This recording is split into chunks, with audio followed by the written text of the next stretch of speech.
మీకు తెలుసా, మనలో ఎన్ని కృపావరములున్నా మన తల మీద ఎంత అభిషేకం ఉన్నా సాతాన్ని మనం భయపెట్టలేము.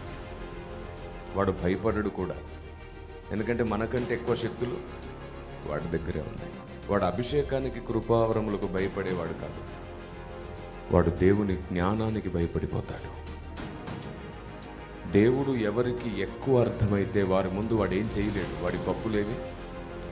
మనం సాతాను తంత్రములను ఎరుగని వారము కాము. వాడి తంత్రములన్నీ, దేవుని జ్ఞానం అంతా మనకు తెలిసిపోతే మనం ఉన్న చోట వాడుండడు.